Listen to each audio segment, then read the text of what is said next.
Assalamualaikum semuanya. Semoga kalian semua dalam keadaan sehat dan dilancarkan rezekinya. Amin ya robbal alamin. Pada cerita-cerita sebelumnya, Abu Nawas seringkali menyadarkan perbuatan syirik warganya dengan cara yang konyol dan jenaka. Namun pada kisah kali ini, ia menggunakan cara kekerasan yang hampir membuat orang-orang ketakutan. Kisah ini berawal ketika ada seorang lelaki yang bertamu ke rumah Abu Nawas. Tamu itu merupakan penduduk dari kampung seberang. Di hadapan Abu Nawas, orang itu menceritakan tentang perbuatan syirik penduduknya. Abu Nawas pun bertanya, "Apa yang dilakukan warga desamu?" Lelaki itu menjawab bahwa mereka mencari pesugihan dengan cara memuja pohon tua. Tak hanya itu, mereka juga memberi sesajen. Sontak Abu Nawas terkejut mendengarnya. "Ini tidak boleh dibiarkan, aku harus bertindak," kata Abu Nawas. Kemudian setelah mengadukan masalahnya, lelaki itu minta izin pamit pulang. Singkat cerita, pada keesokan harinya berangkatlah Abu Nawas ke desa lelaki tersebut. Setelah memasuki desa yang dituju, ia membawa sebuah kapak besar dan bergegas menuju pohon tua. Para warga yang melihat hal itu sempat bertanya kepada Abu Nawas, "Tuan Abu, Anda mau kemana?" Abu Nawas menjawab, "Aku akan menebang pohon tua yang kalian sembah selama ini," tegas Abu Nawas. Tentu saja jawaban Abu Nawas membuat para penduduk terkejut mendengarnya. Kalaulah bukan Abu Nawas, mereka pasti sudah melarangnya, bahkan mungkin akan menghajarnya beramai-ramai. Tapi karena yang akan melakukan adalah Abu Nawas, para penduduk tak berani menghalanginya. Mereka tahu bahwa Abu Nawas adalah orang kepercayaan Baginda Raja. Kalau sampai berurusan dengan Abu Nawas, apalagi kalau sampai memukulinya, bisa-bisa mereka semua akan dihukum mati. Namun, meski demikian, ada salah satu warga yang mencoba membujuknya dengan cara halus. "Sudahlah Tuan Abu, biarkan mereka dengan keyakinannya. Toh perbuatan mereka tidak merugikanmu," kata salah satu warga. "Tidak bisa, ini bukan masalah rugi atau tidak rugi, tapi ini menyangkut akidah umat Islam. Kalian mau pihak kerajaan datang kemari dan menangkap kalian?" bentak Abu Nawas. Mendengar itu, para warga semakin takut dibuatnya dan memilih meninggalkan Abu Nawas. Kini Abu Nawas mulai memasuki hutan di mana pohon tua itu berada. Ketika ia sudah berada tepat di hadapan pohon tersebut, Abu Nawas berkata dengan kesal, "Oh, jadi ini pohon sialan yang mereka sembah. Akan aku hancurkan saat ini juga." Ia pun mulai mengangkat kapaknya untuk menebang pohon sesembahan. Tapi tiba-tiba muncul sosok setan menakutkan yang keluar dari pohon tersebut. "Hei, apa yang akan kau lakukan?" bentak setan dengan nada tinggi. "Aku akan menghancurkan pohon ini. Apa urusanmu?" kata Abu Nawas balas membentaknya. "Tentu saja ini adalah urusanku. Aku adalah penunggu pohon ini. Kalau kau sampai berani melakukannya, kau akan berhadapan denganku," ancam setan kepada Abu Nawas. Rupanya ancaman itu tak membuat Abu Nawas gentar sama sekali. Ia justru menantang setan untuk berkelahi. Setan yang juga sudah tersulut emosinya langsung menyerang Abu Nawas dengan sekuat tenaga. Namun dalam perkelahian tersebut hanya dengan satu jurus saja, setan langsung dibuatnya bertekuk lutut. Meskipun Abu Nawas bertubuh kecil, ia dengan mudah mengalahkan setan itu, bahkan sampai membuatnya menjerit kesakitan. "Ampun, ampun, jangan bunuh saya," kata setan memohon. "Gara-gara ulahmu, seluruh penduduk di sini menjadi musyrik dan menyekutukan Allah. Aku akan membunuhmu dan menghancurkan pohon itu," bentak Abu Nawas.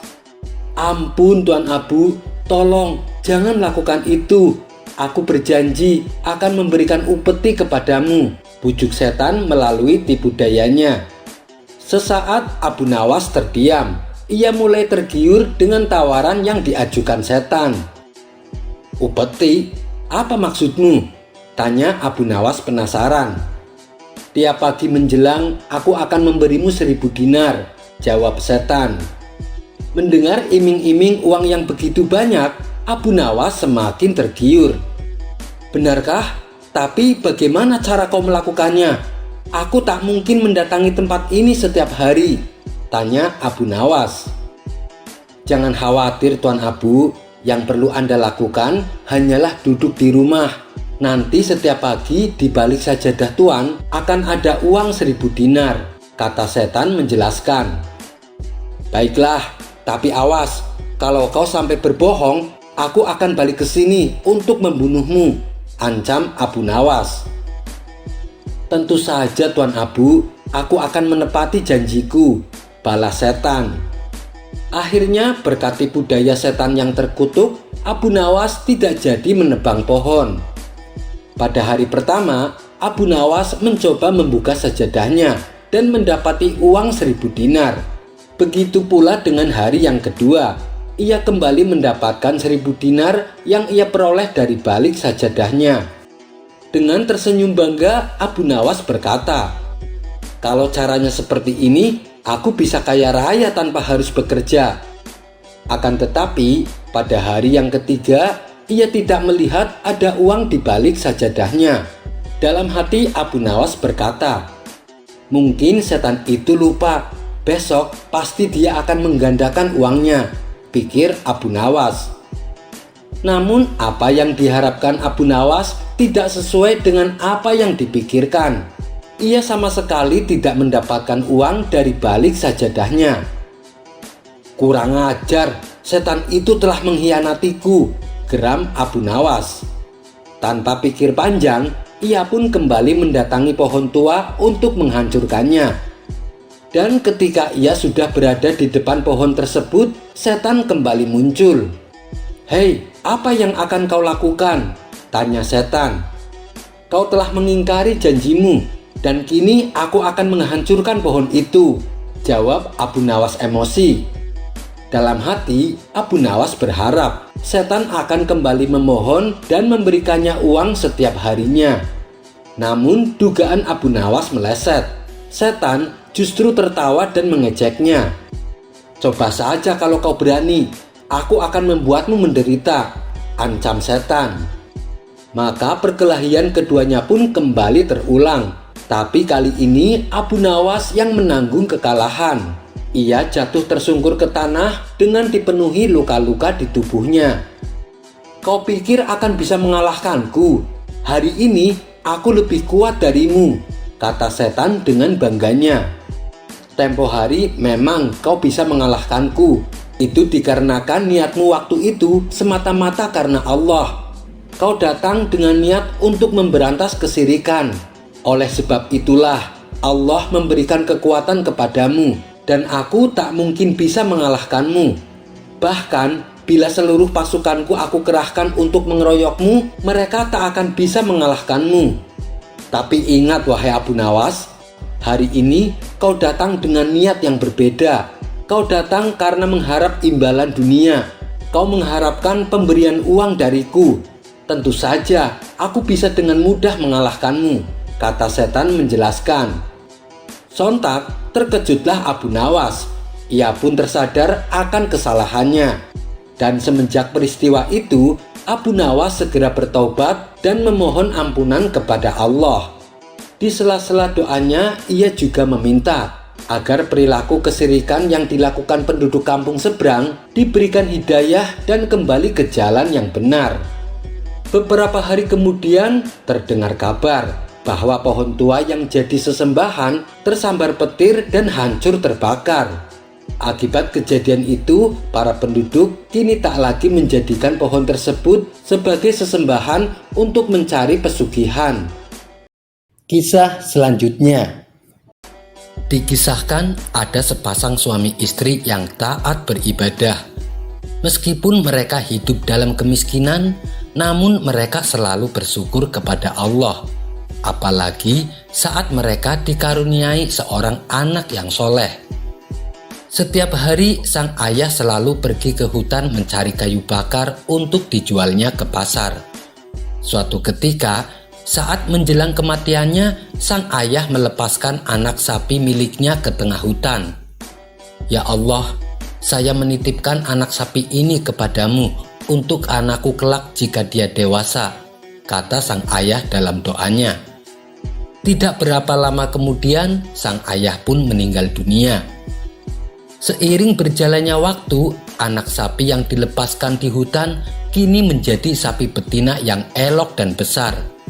Setiap kali sapi ini melihat ada orang di hutan, ia langsung berlari bersembunyi. Begitu juga dengan putranya yang dulu masih kecil, kini telah tumbuh dewasa. Ia menjadi pemuda soleh yang berbakti kepada ibunya. Si pemuda meneruskan pekerjaan ayahnya sebagai pencari kayu di hutan, yang kemudian dijualnya ke pasar.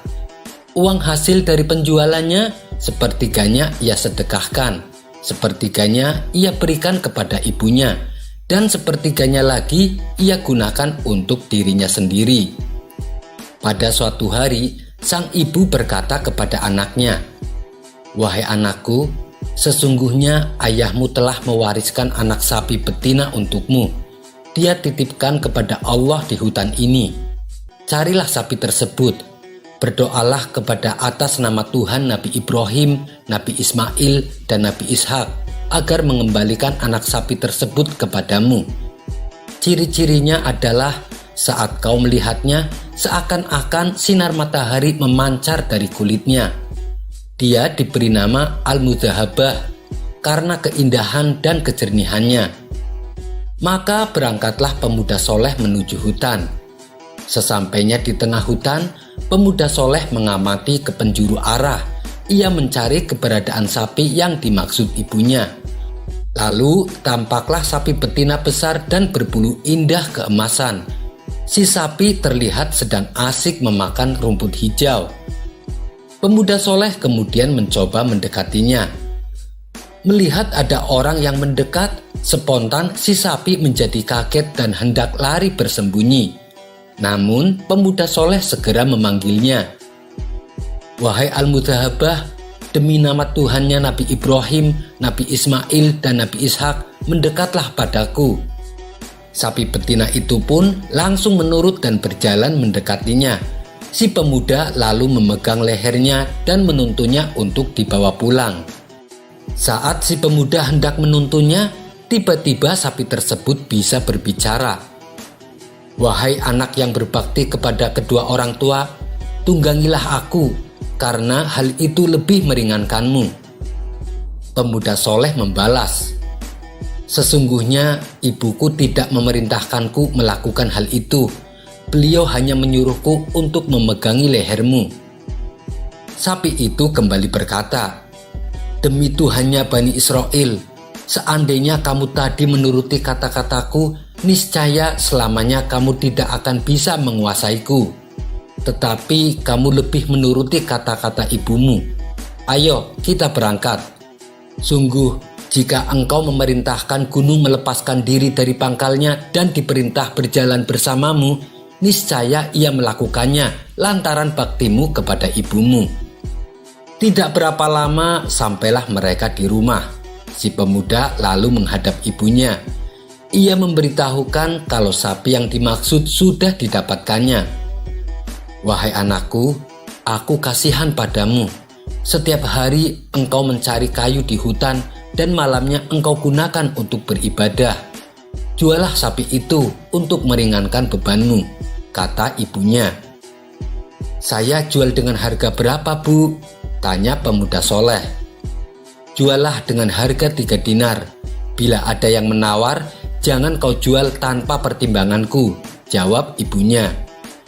Pemuda soleh lalu berangkat pergi ke pasar untuk menjual sapinya. Di saat itulah Allah mengutus salah satu malaikatnya untuk menguji si pemuda kepada ibunya. Dengan menyamar sebagai manusia, sang malaikat menghadangnya di tengah jalan. "Hai anak muda, berapa akan kau jual sapimu?" tanya sang malaikat. "Saya akan menjualnya 3 dinar," jawab pemuda soleh. "Saya beli dengan harga 6 dinar, tetapi engkau tidak perlu meminta persetujuan ibumu," kata sang malaikat itu kembali. "Seandainya engkau memberiku emas seberat sapi ini, saya tidak akan mengambilnya, melainkan dengan ridho ibuku," balas pemuda soleh. Ia pun lalu pulang menemui ibunya untuk meminta persetujuan. "Baiklah, jualah dengan harga 6 dinar. Bila ada yang menawar, jangan kau jual tanpa pertimbanganku," ucap ibunya. Si pemuda segera pergi menemui sang malaikat yang masih menunggunya. "Ibuku sudah setuju, silahkan Anda beli dengan harga 6 dinar, kata pemuda soleh. "Saya tawar menjadi harga lebih tinggi, yaitu 12 dinar. Tapi syaratnya jangan menunggu persetujuan ibumu," ujar sang malaikat. Pemuda soleh kembali menolak. Ia memilih pulang untuk meminta persetujuan ibunya. Mendengar penuturan anaknya, ibunya menjadi heran. Ia mempunyai firasat bahwa orang yang menawarnya bukanlah manusia biasa. "Wahai anakku, sesungguhnya orang yang mendatangimu adalah malaikat yang menyamar sebagai manusia.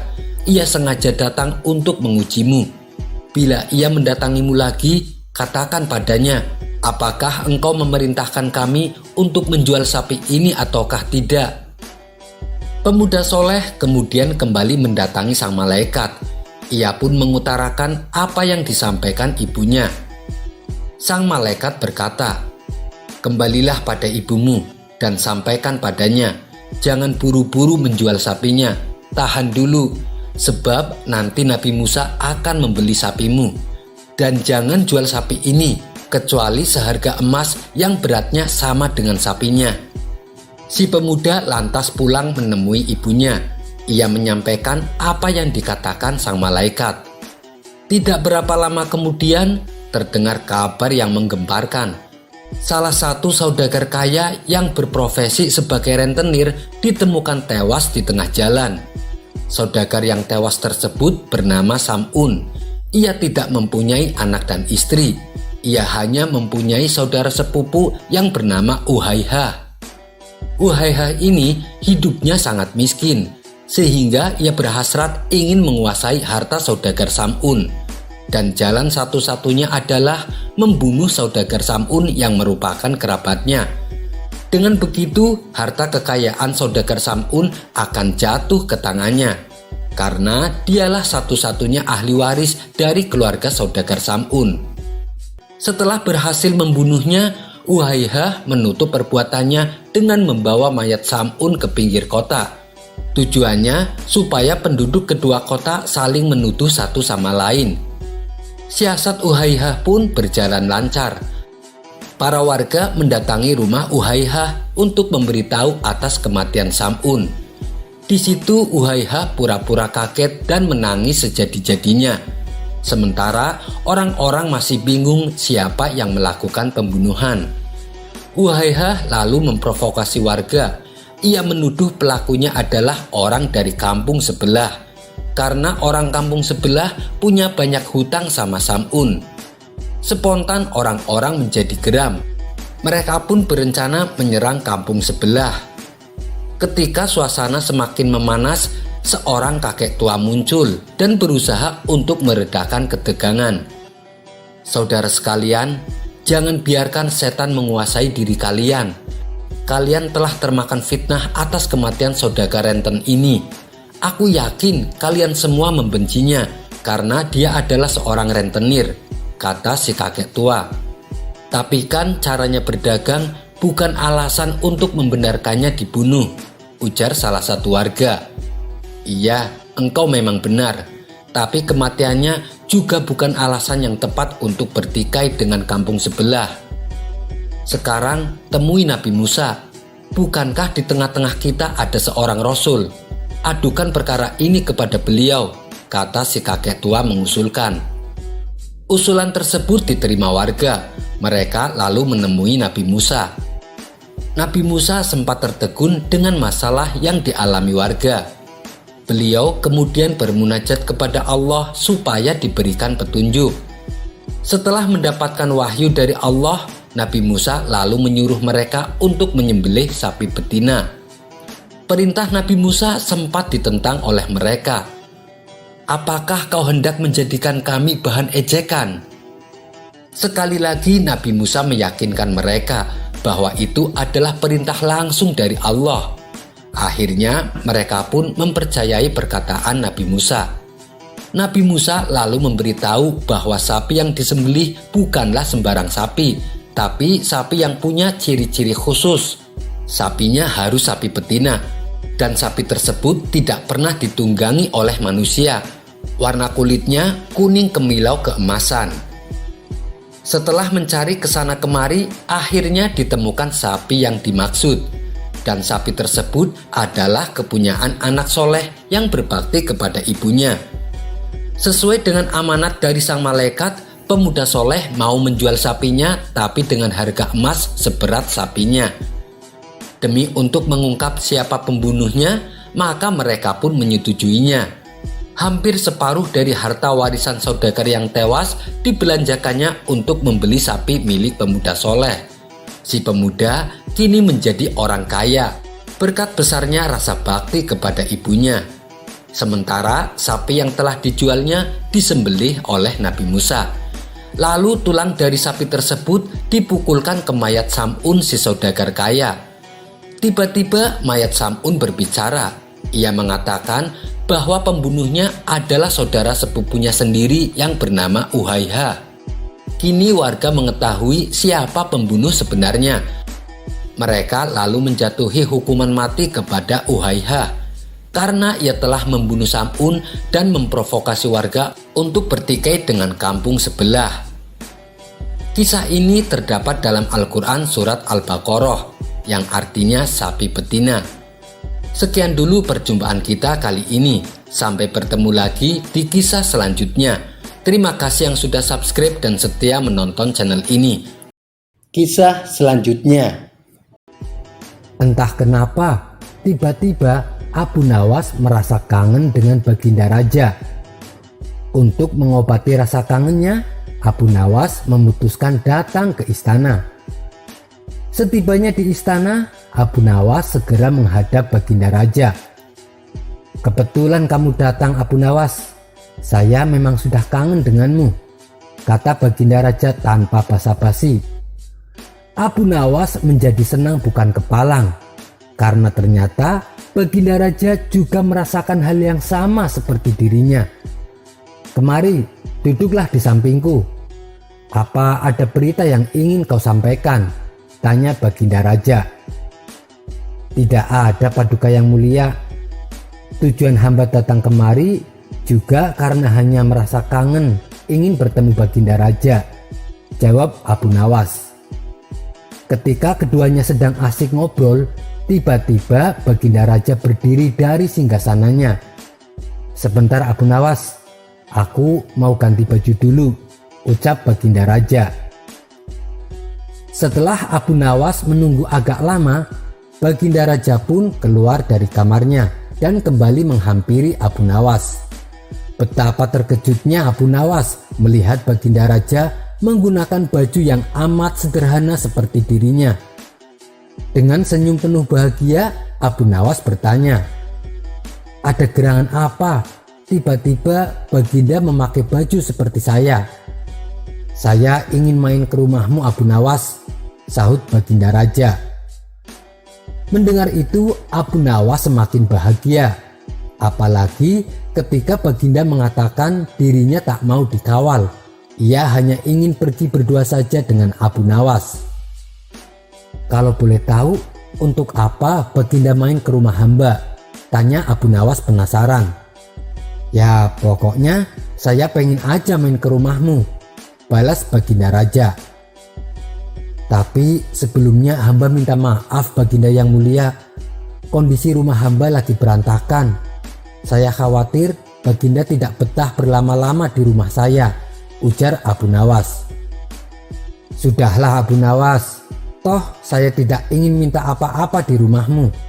Saya hanya ingin main ke rumahmu," timpal Baginda Raja. Karena Baginda memaksa, maka Abu Nawas pun mengalah. Mereka berdua lalu berjalan kaki menuju rumah Abu Nawas yang jaraknya tak begitu jauh dari istana. Sesampainya di rumah, Baginda tak menyangka rumah Abu Nawas sangat sederhana. Tak ada barang berharga di rumahnya. "Kamu sendirian, Abu Nawas?" tanya Baginda Raja. "Benar Baginda, istri saya sedang menjenguk orang tuanya," jawab Abu Nawas. "Bukankah kamu sering menerima banyak hadiah dari saya? Tapi kenapa rumahmu tak ada satupun barang yang berharga?" tanya Baginda Raja kembali. "Benar Baginda, setiap kali hamba menerima hadiah dari Baginda, saya selalu bagi-bagikan kepada para tetangga yang miskin," jelas Abu Nawas. Baginda Raja pun semakin kagum dengan kepribadian Abu Nawas. Ia lebih memilih hidup sederhana dan membagi rizkinya kepada orang miskin. "Abu Nawas, saya ingin belajar tentang kebijaksanaan hidup darimu," kata Baginda Raja. "Oh, boleh saja. Tapi untuk mempelajari kebijaksanaan hidup tidak cukup hanya dengan teori saja Baginda Raja, tapi harus dengan praktek kehidupan yang dijalaninya," ucap Abu Nawas. "Ya karena itulah saya datang ke sini Abu Nawas. Saya tidak keberatan kalaupun harus menginap di rumahmu," ujar Baginda Raja. Malam itu Baginda Raja tidak kembali ke istana. Ia berencana menginap di rumah Abu Nawas. Setelah malam tiba, Abu Nawas berencana memasak sayur sop untuk makan malam. Ia pun lalu membakar kayu di bawah tungku.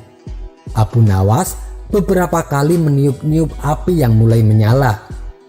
Melihat hal itu, Baginda Raja bertanya, "Abu Nawas, mengapa api itu kau tiup?" Abu Nawas menjawab, "Agar lebih panas dan lebih besar apinya Baginda yang mulia." Setelah api besar, Abu Nawas mulai memasak sop. Ketika sop sudah matang, Abu Nawas menuangkannya ke dalam 2 mangkok. Satu diberikan kepada Baginda Raja, satunya lagi untuk dirinya sendiri. Karena sop masih panas, Abu Nawas beberapa kali meniup sop di mangkoknya. "Mengapa sop itu kau tiup?" tanya Baginda Raja kembali. "Agar lebih dingin dan enak dimakan Paduka yang mulia," jawab Abu Nawas. "Ah, aku rasa aku tidak jadi belajar kepadamu Abu Nawas. Kamu tidak konsisten dengan pengetahuanmu," ketus Baginda Raja mengagetkan Abu Nawas. "Maksud Baginda apa ya? Di mana letak ketidakkonsistenan saya?" tanya Abu Nawas heran. Baginda Raja menjelaskan, "Tadi waktu kamu meniup api, jawabanmu supaya tambah panas. Tapi ketika kamu meniup sop di mangkok, jawabanmu supaya dingin. Padahal keduanya sama-sama kamu tiup." Malam itu juga Baginda pulang ke istana diantar Abu Nawas. Di perjalanan keduanya bicara tentang berbagai hal. "Wahai Abu Nawas, sekarang berapa umurmu?" tanya Baginda Raja. 40 tahun Baginda, jawab Abu Nawas. 40 tahun? Beberapa tahun yang lalu waktu aku tanya umurmu, kamu jawab 40 tahun. Kenapa sekarang masih 40 tahun? Tanya Baginda Raja kembali. "Hamba konsisten Paduka yang mulia. Kalau saya jawab dengan angka yang berbeda, pasti Paduka akan menganggap saya tidak konsisten lagi." Mendengar itu Baginda Raja pun tertawa, dan Baginda Raja akhirnya menyadari tentang kekeliruannya. Sekian dulu perjumpaan kita kali ini. Sampai bertemu lagi di kisah selanjutnya. Terima kasih yang sudah subscribe dan setia menonton channel ini. Wassalamualaikum warahmatullahi wabarakatuh.